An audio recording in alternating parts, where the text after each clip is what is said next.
Get your NASCAR coverage when you're on the go with NASCAR Mobile, the official app of NASCAR puts race coverage and live in-car cameras right at your fingertips. You can also listen to drivers and teams discuss race strategy.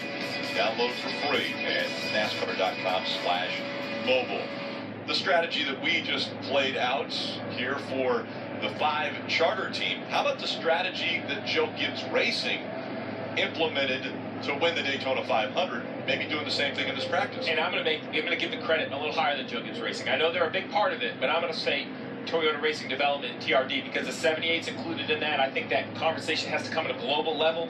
Here today, we made a lot about those cars out here in this big pack, but those 4 Gibbs cars, the 78, they went out, made a few laps nose to tail, came in, talked about it. Seems very calm in their camp. Hopefully they like what they had in February. Let's see if they still like what they have here in July. Yeah, we've seen a lot of these cars have been on the racetrack for a long time. They're trying to get their tires worn out. They're trying to get laps on their tires, get them hot, so they really see what their car can do. I mean, Jimmy Johnson, who goes out and runs by himself 2 laps at a time, he's run 25 laps. I mean, he has been on the cruise and won 25 laps. So, but I just think this is so smart.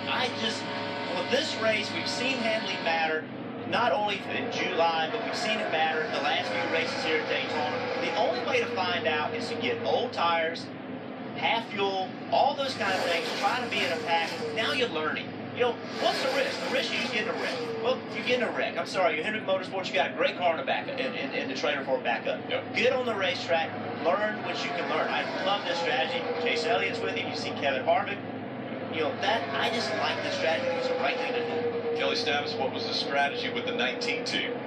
Well, the strategy right now is checking over the 19 of Carl Edwards to find out if something's wrong. Carl reporting with some potential issues out on track just moments ago. The engine broke. Something's broke in the engine, I think. I clutched it. It's smooth, but when I'm running it real up, there's fast there right when they pulled out. It just started vibration. It's getting worse and worse. And felt like it lost power there. So obviously they brought Carl back here to the garage immediately, and as you see, Rick Proves still working to find out what the issue is.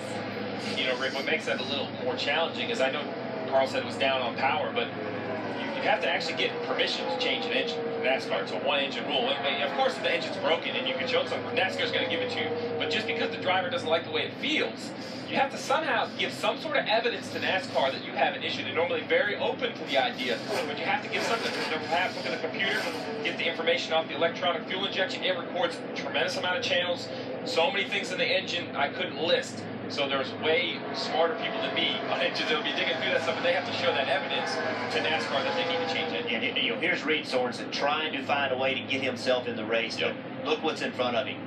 There's only 6 cars, and he has no help whatsoever. And 2 of these cars are pulling off. So this is the problem. Yep.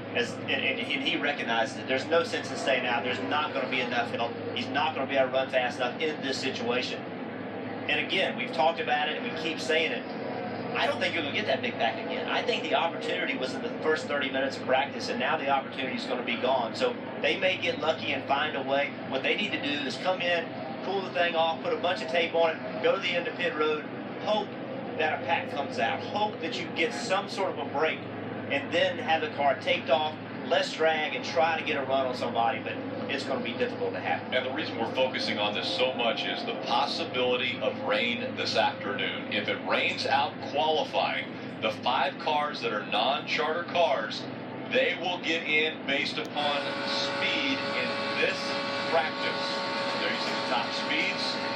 Ryan Scott, the fastest in Daytona.